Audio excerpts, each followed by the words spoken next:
मित्रों नमस्कार। सात रंग चैनल के इस पुस्तकनामा कार्यक्रम में आपका स्वागत है। इस बार हम लेके आए हैं फिर कुछ किताबों की बात है। इस बार की किताबें हैं कविताओं की, दोहों की, गज़लों की। इसमें गीतांजलि जैसी किताब भी है, तो युवा कवि की अमर मुसाफिर की किताब भी है, और दोहों की किताब है भारत भूषण आर्य की। मित्रों, इस बार कविताओं को चुनने का कारण था कि जो सर्दी की जो ठंडक का एहसास है जो अंदर हमारे घुस रहा है, बदन में, आत्मा में, मन में, उसको हम कुनकुनी धूप जैसी कविताओं से हम उसे पिघलाना चाहते हैं। तो आइए आज हम बात करते हैं। सबसे पहली किताब है रविन्द्रनाथ ठाकुर की गीतांजलि, यानी वो पहली आखिरी किताब जिसे साहित्य का नोबेल पुरस्कार मिला भारत में। 1912 में ये किताब अंग्रेजी में प्रकाशित हुई थी और 1913 में इसे नोबेल प्राइज मिला। दूसरी किताब है देश के जाने माने दोहाकार भारत भूषण आर्य की बैठ समय के तीर दोहा सही, दोहों की किताब। तीसरी गज़लों की किताब है, युवा कवि हैं, युवा शायर हैं अमन मुसाफिर, उनकी किताब है लम्हों की तपिश। तो मित्रों, आज हम इन तीन किताबों पर बात करेंगे। सबसे पहली बात रविन्द्रनाथ ठाकुर की गीतांजलि की। मेरे पास जो किताब है इसको छापा है बाल पुस्तक संस्थान ने और इसका अनुवाद किया है ममता खरे जी ने। किताब की कीमत है 175 रुपये। तो मित्रों, ये किताब इसलिए भी पढ़ी जाने लायक है कि एक तो ये कि इसको रविन्द्रनाथ ठाकुर ने लिखा है, गुरुदेव ने लिखा है। दूसरी ये कि ये किताब इसको नोबेल पुरस्कार मिला है। और तीसरी ये बात कि ये किताब हम लोग रविन्द्रनाथ ठाकुर को रविन्द्र संगीत के कारण ज़्यादा जानते हैं, उनके उपन्यासों के कारण, नौकाडूबी या बाकी चीज़ों के कारण जानते हैं। लेकिन जब हम उनकी कविताओं पे बात करते, कविताओं पे कम बात हुई है, वैसे उपन्यासों पे, कहानियों पे ज़्यादा बात हुई है। तो जब हम इनकी कविताओं की बात करते हैं तो हम देखते हैं कि इनकी कविताओं में विशेष रूप से जो गीतांजलि की कविताएँ हैं वहाँ पर अध्यात्म भी है, वहाँ मानव मूल्यों की स्थापना के प्रति आग्रह भी है, उनमें अपने अंदर के मनुष्य को खोजने की कोशिशें भी हैं और ईश्वर के प्रति पूर्ण समर्पण का भाव भी है, प्रेम के भी उसमें रंग हैं।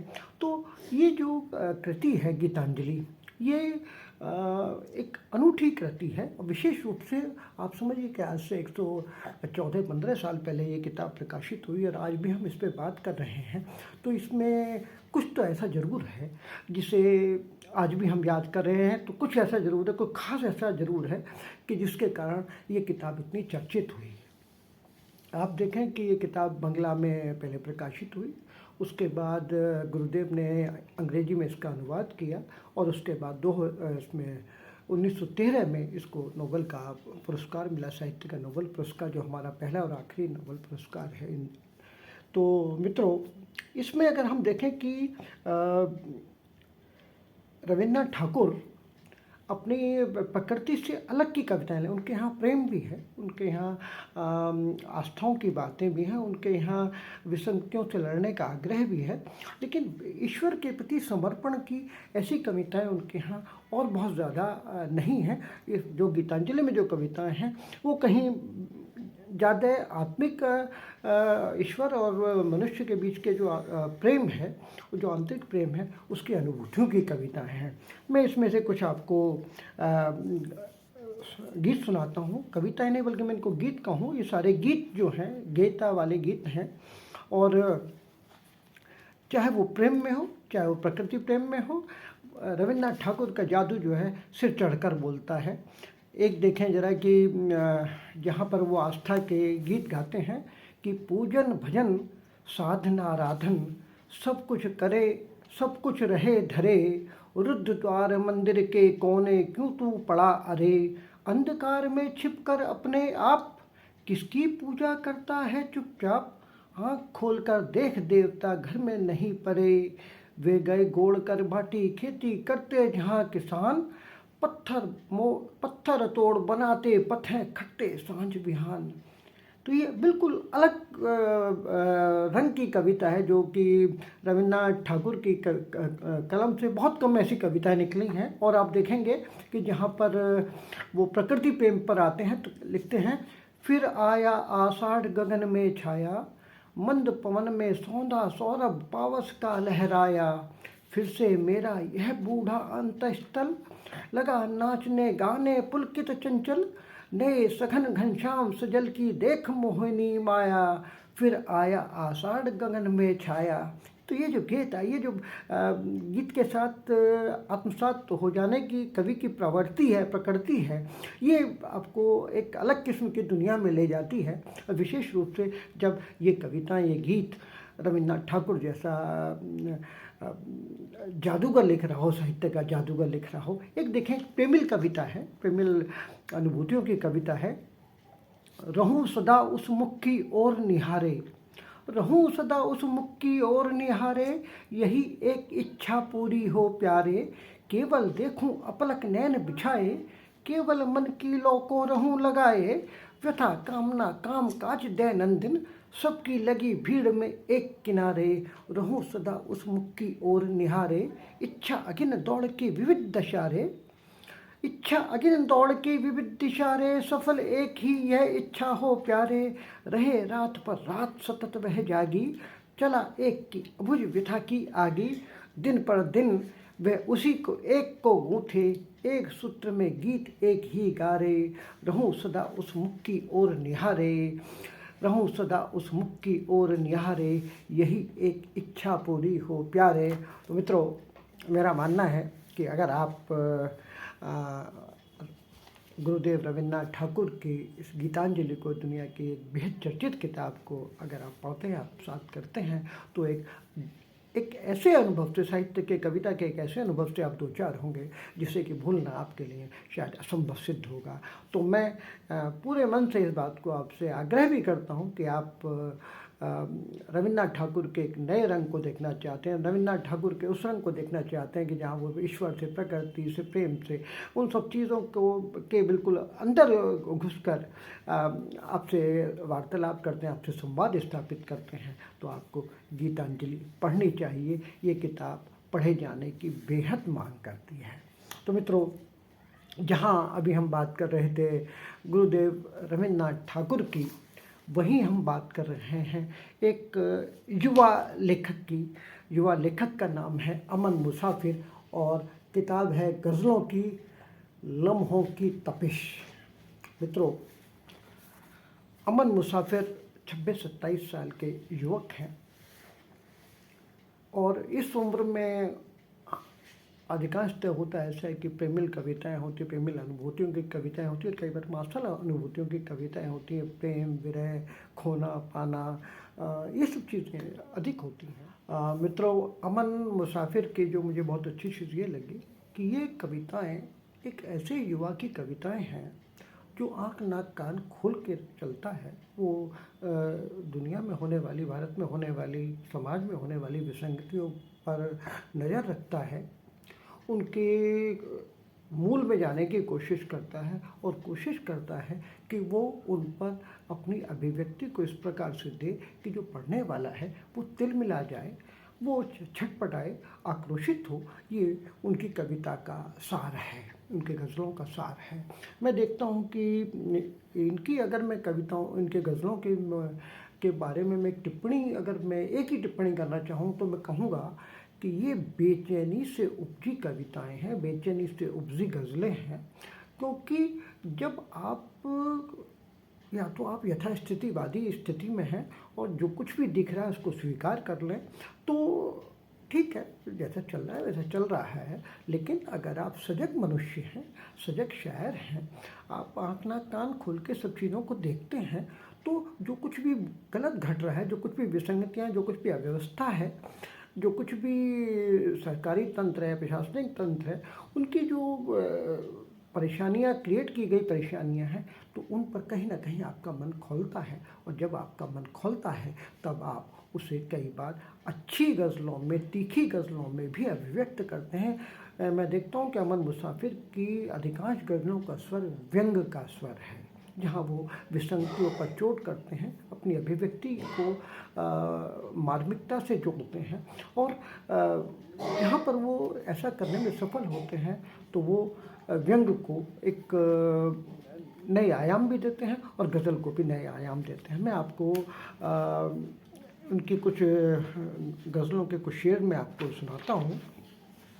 देखिएगा कि निरंतर गलतियों को लिख रहा हूँ, निरंतर गलतियों को लिख रहा हूँ, मैं अपनी कोशिशों को लिख रहा हूँ।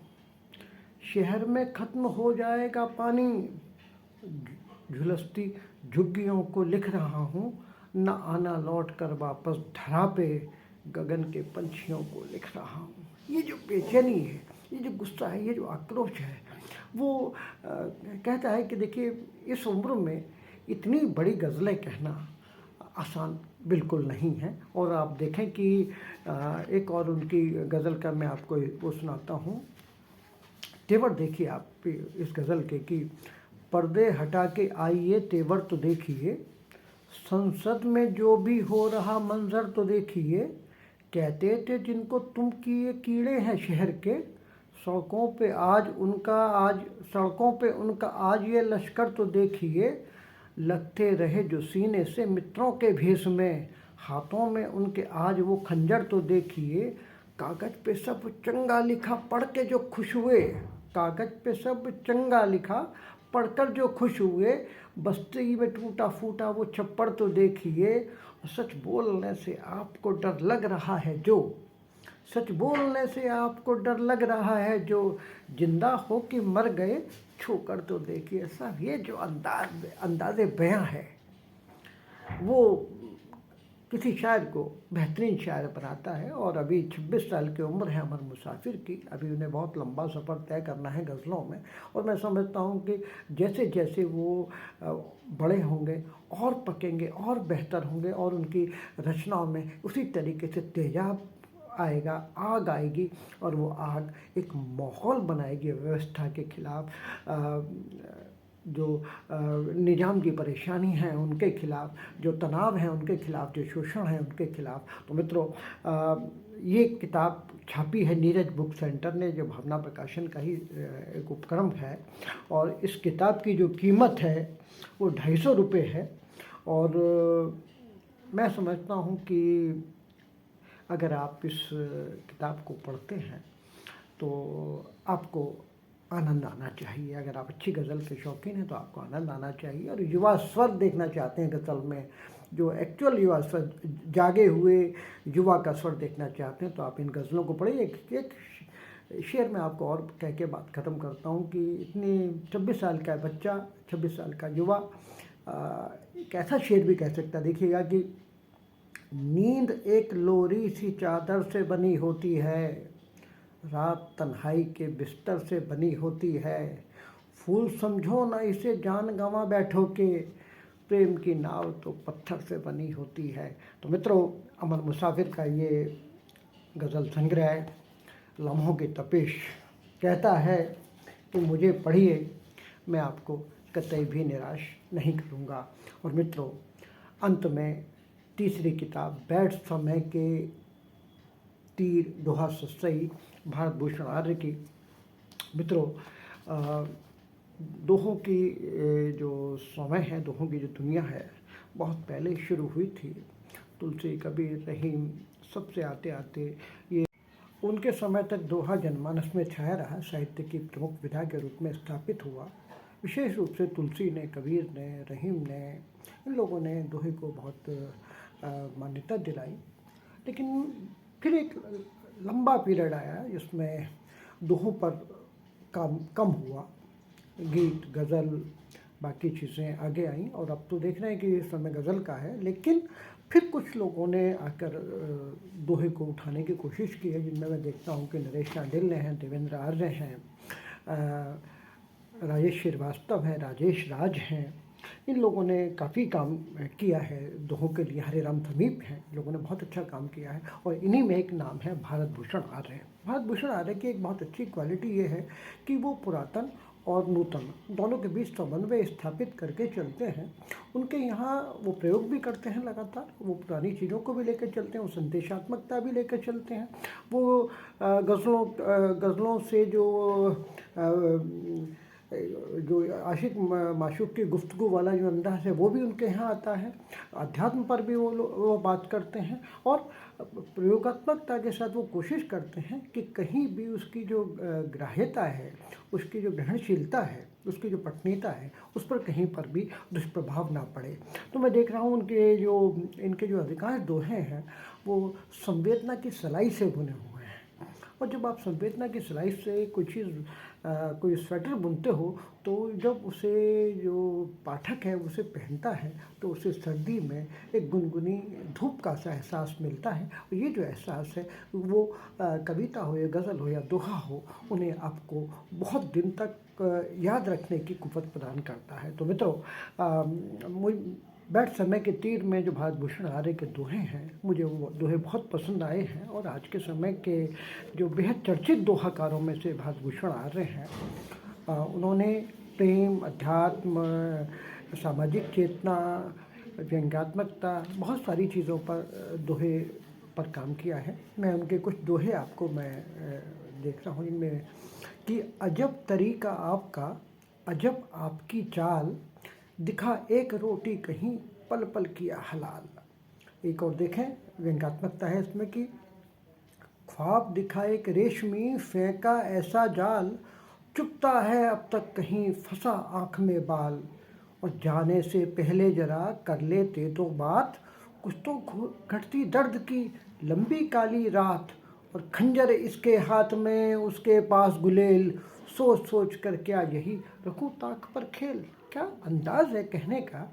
ये अंदाज़ जो है भारत भूषण आर्य को दोहाकार भारत भूषण आर्य के रूप में स्थापित करता है। और देखें कि मोबाइल पर आप देखें कि एक दोहा है कि बिन मोबाइल जग कहाँ, जग बंजर वीरान, खो जाए तो जानिए निकल गई जो जान। और देखें कि रहस्यवादी पुट है इसमें कि मैं था तू था और था बीच हमारे मौन, फिर बातें करता रहा हमसे जाने कौन। लड़ा रंग से रंग तू अपनी चढ़ा पतंग, जीती गई न कौन सी इस नुक्ते से जंग।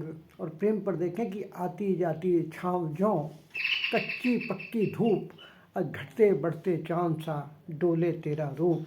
तो मित्रों, आज हमने 3 किताबों पर बातें की, गीतांजलि पर, लम्हों की तपिश पर और बैठ समय के तीर पर। इसी के साथ हम अगली बार फिर मिलेंगे कुछ किताबों के साथ। नमस्कार, धन्यवाद।